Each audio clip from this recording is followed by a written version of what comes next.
One of my longtime fans, a guy called Mattis, great guy. He's been watching my channel since I was a tiny channel. I was a baby channel, right? Great guy, Mattis. And he asked a question on my Patreon subscription. He asked me, how do you raise a daughter so that, she's not a whore? Basically. Mattis said it in much more polite language than I'm saying it now, but that was the crux of his question, How do you raise a daughter so that she's not a fucking whore? I answered his question, but it got me thinking, It got me thinking as to, why exactly are women today so promiscuous? Why is it that they have this urge to hop from cock to cock to cock, right? I mean, it's really kind of, quite frankly, it's kind of disgusting, to tell you the truth. Oh yeah, I mean, if you're the guy lucky enough to be fucking these promiscuous whores, it's all good and well, but at some point, no matter how promiscuous you might be, you want to eventually find a girl and have a family and have children, and you don't want the mother of your children to be a fucking whore. You don't want her to have that hard, glassy look of the thousand cock stare. You want her to be like a nice girl. That's what you want the mother of your children to be, not a whore, right? And so it got me thinking, how is it that we got to this position? And more to the point, how is it that you or me, as a prospective father, right? How do we prevent our daughters from turning into these promiscuous women, right? Because we don't want this to happen to them, because all of the studies say and have proven conclusively that a woman who has multiple sexual partners can never successfully pair bond with a man, and she will eventually divorce a man if she's that promiscuous. And this is a statistical fact, and people don't like to talk about it, but it's true. A woman who has had a lot of sexual partners is just not going to be able to pair bond. She is not going to be able to form a successful family. Statistically, the odds are against her. And so this matters. And so let's examine this question. Well, the first thing, obviously, that you have to realize is that so many of these promiscuous women were raised in single mother households, right? There was no father around. No father figure around, she was on her own, okay? Now, how does a woman, a single mother, what does she do to her children? Of course, she loves them, okay? I mean, the worst divorcee you can possibly imagine, I'm sure she loves her kids in her own way, peculiar way perhaps, but she loves her kids, right? What does a mother's love entail? What's going on there? Well, a mother soothes the child, indulges the child. A mother gives in to a child's whims to pacify the child. And you see this all the time, a mother with a couple of kids, right? And they're at the store and they're whining and what have you. And what does the mother do? She buys them a little toy or trinket or something, or maybe some candy bar or something to just soothe them, yeah? That's how mothers interact with children. But how do fathers interact with children? Fathers set rules. Fathers say, this is okay, this is wrong. And there are punishments for breaking the rules. And that's the stereotype. And of course, where does the stereotype come from? It comes from experience, okay? No stereotype just magically appears out of nowhere, okay? A stereotype, by definition, appears in the zeitgeist because so many people do that, okay? This is a natural function of men, of fathers. They set limits. And why is it that fathers set limits? Well, in order to teach the child how to socialize in the wider world. Because if the mother is soothing the child and protecting the child and indulging the child, right, in order for the child to flourish, the man, what is he doing? The father, he is showing the child the limits of society so that the child will successfully interact with that society. The father is acting like the state eventually will, by teaching the child that, this is okay, you can do this, but don't do this or there'll be a punishment. Just like the state tells us, you can go at 45 miles an hour, say, but if you cross 60 miles an hour, you're going to get a ticket. It's the same principle, right? Except, of course, on a domestic level, on a level suitable to children, okay? Fathers teach limits to children. But what happens when the fathers are not around? The fathers are not around, or the fathers are present, but they've been neutered.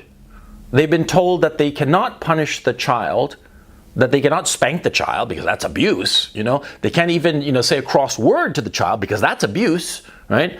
The fathers, be they absent or present, well, they're not allowed, they are not putting limits on the children, on the girls, right? And so, the absent father, by definition, is not putting any limits because he's not there. But the present father, who has been neutered by the wider society, which says that any limit is wrong, well, the present father, well, he can't say anything to his daughter. He can't tell her not to sleep around. He can't tell her the consequences of sleeping around. And so what does he do? He does nothing. Yeah, the father just stands around there, frankly, like a cuckold, yeah? Like a cucked out little faggot bitch, doing absolutely nothing. He doesn't tell his daughter the consequences of sleeping around, of promiscuity. He feels that it's not his place, that he feels that he's being judgmental, and that she should live her life as she sees fit, which is absurd, because a child, that is a person under the age of 18 or 16 or whatever limit you want to put on it, right? A child cannot make decisions, life-altering decisions, such as their sex life. The fact of the matter is, when I was 13, I lost my virginity. It was a fucking fluke, right? But the girl I lost my virginity to, she was 14. She had been sleeping around with a whole bunch of people, right? She was a fucking little slut, right? And she had no limits. And she lived with both parents, okay? Both parents were there. They were very well-to-do, yeah? And, she'd been fucking for, she was like 14 and months, and she told me that she'd lost her virginity around 12, right? Oh, what the fuck does that tell you, huh? No fucking limits. People, especially children, need limits. People, most especially children, need to know, not think, not hope, they need to know that there are certain standards that have to be met, that there are certain limits that cannot be broken, cannot be breached. And they constantly test these limits because it's the nature of children. They test the limits because they need to see where those limits are. But if fathers are told repeatedly, incessantly, that they cannot put any limit on the child, then the child realizes that, it's a free-for-all. They can do whatever they want. And so, of course, they do it because they're children, because they don't have any sense. They don't have any conception of the future. A 14-year-old girl will start having sex like a fucking rabbit because she does not realize the effects of this sexual promiscuity on her life into the future because she's fucking 14 years old. She doesn't have any sense. Yeah? It's the job of the parents, of the father, to put those limits and to explain to her. And to explain to her that, she shouldn't be sleeping around. She shouldn't be sleeping around because later, when she's in her early to mid-20s, when she wants to settle down, find a nice man, and build a beautiful family, she's going to be so fucked up in the head from all this cock-hopping that she's not going to be able to pair bond. And she's not going to be able to form a solid family. But, the fathers have been neutered. The fathers have been completely neutered. And so what I advise to Mattis, and what I would advise to every prospective father, is, fuck the fashion, fuck society, insofar as this, no judgment, total permissiveness. Fuck that noise. Tell a child, a girl, that if she starts fucking around, if she starts having sex, she's a slut. And just say that, and say that a slut will have all kinds of problems. And there are plenty of pictures on Tinder or what have you of these women who are in their 20s, and just looking at their eyes, and you can see how their souls are dead, because they have had so much cock. They have they have been so promiscuous during their very short lives, that they are unable to form any kind of healthy attachment to a man. And what a father should do is show these pictures of these poor, broken women to their, 10, 12, 14-year-old daughters. Show them so that they know. You know what freaked me the fuck out about methamphetamine? You know what totally freaked me out? And, I've told you guys, I've done a lot of drugs in my time. Oh, yeah, I was like a little, not a drug addict, but I did them all, right? But I never did meth. And you know why? I'll tell you why. Because at some point, I saw a picture, a before-after picture. Those sets that appear, they're on Google and what have you. But I remember I saw this picture years ago, and I don't recall where. Okay, I'm trying to remember, but I saw this picture of a person who'd been a drug addict, who'd been arrested when they started in their addiction, and after like 2 years. And the difference shocked me. It was this black man. It was in a book, okay? And I think I was in college when I saw this book.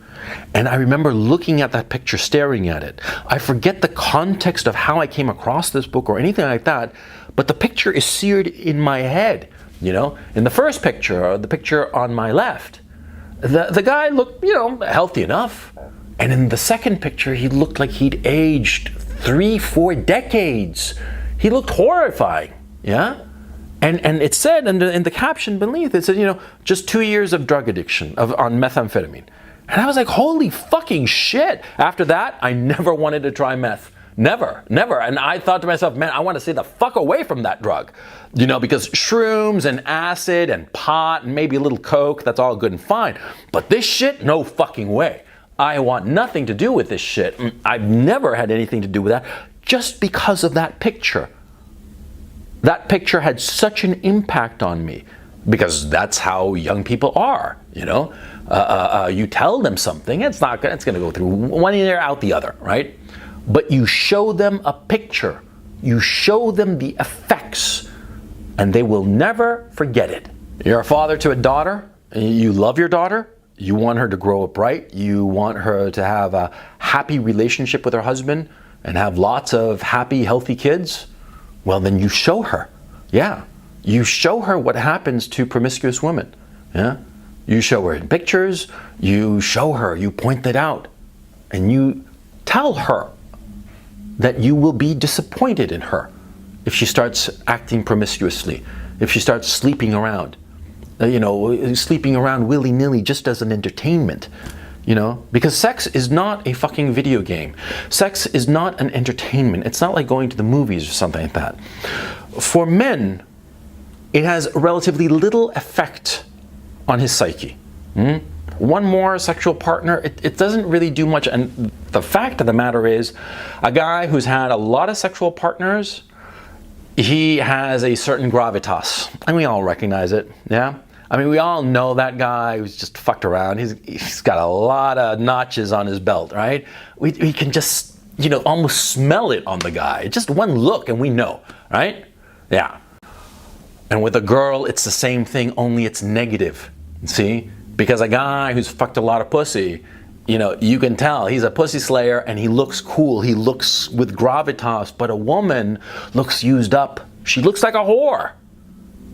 You gotta show this to the girl. You gotta show it to her. Grab her by the back of the neck and aim her face into these pictures to show her the horror that will happen to her. Yeah, and don't get me started on fucking feminists, okay? Feminists, no help at all. All these slut walks and shit like that. Think how crazy it is that they are glorifying promiscuity, for crying out loud. Something that we know hurts a woman's psyche. Promiscuity hurts their psyche no different from meth destroys a person. We know that. We see that. That glassy, no-souled eye look. The 1,000-cock stare. We know it, and feminists glorify this. It's as if there was some organization glorifying meth addiction. Imagine some group walking around saying, meth is good, meth is great, do meth. Kiddies, you're 5 years old, 10 years old, try meth, it'll be good for you. What What the fuck? Sorry about that. I get hot under the collar about this shit because it's just really fucking despicable. And the fact of the matter is, see, feminists know the damage that promiscuity does to young women. They know it. And they do it anyway. Why? Because it makes the sluts, the promiscuous whores, who are integral and necessary for feminism, it makes them feel less bad about themselves. They're able to pretend to themselves that the sordidness of their lives is something to be aspired to. You see what I mean? Think about it. It's just like meth addiction. It's like a meth addict, somebody who's just doing meth, every day, 3 times a day, creates an organization to glorify their decay, to glorify their self-destruction. That's what's going on. Okay, I'm losing track in this video. You know why I'm losing track in this video? Because, see, I've got a daughter. She's 6 years old, and she's beautiful. She's like a little angel, right? And, the idea of her turning into a promiscuous whore horrifies me. It's just like the stuff of nightmares, man, yeah? And I already know what I'm going to be doing. Yeah, I mean, my wife, the mother of my daughter, and she was a good girl, okay? A good girl, and I'm not going to get into the details, but she was an exceptionally good girl, okay? Anyway, I know that, when I start saying, when I tell my daughter, when she's of age, when she knows about sex, understand, when she's like, 11, 12, something like that, I'm going to start telling her, good girls are not promiscuous. And I know that her mother is going to say, oh, don't say that, blah, blah, blah, you shouldn't. I'm just going to ignore her. I'm just going to fucking ignore her and just keep on hammering home the point. The point is, promiscuity hurts girls. Only whores, sluts, women of no worth are promiscuous. Don't be that way, because it will hurt you. It will hurt you badly and ruin your life. And that's the message I'm going to, pound into her head. I mean, if I have to take a sledgehammer to pound that message into her beautiful little head, that's what I'm going to do, okay? Because I, for one, do not want to be the father of a slut, the father of a whore. And if you do not want that either, then I suggest you forget this bullshit, this no judgment bullshit of like, let people live and let them do whatever feels good. Fuck that noise. And, act more patriarchal. Because they keep saying that we live in a patriarchy. Okay, we live in a patriarchy. I'm the fucking patriarch, and what I say goes, and what anybody else says, fuck that noise.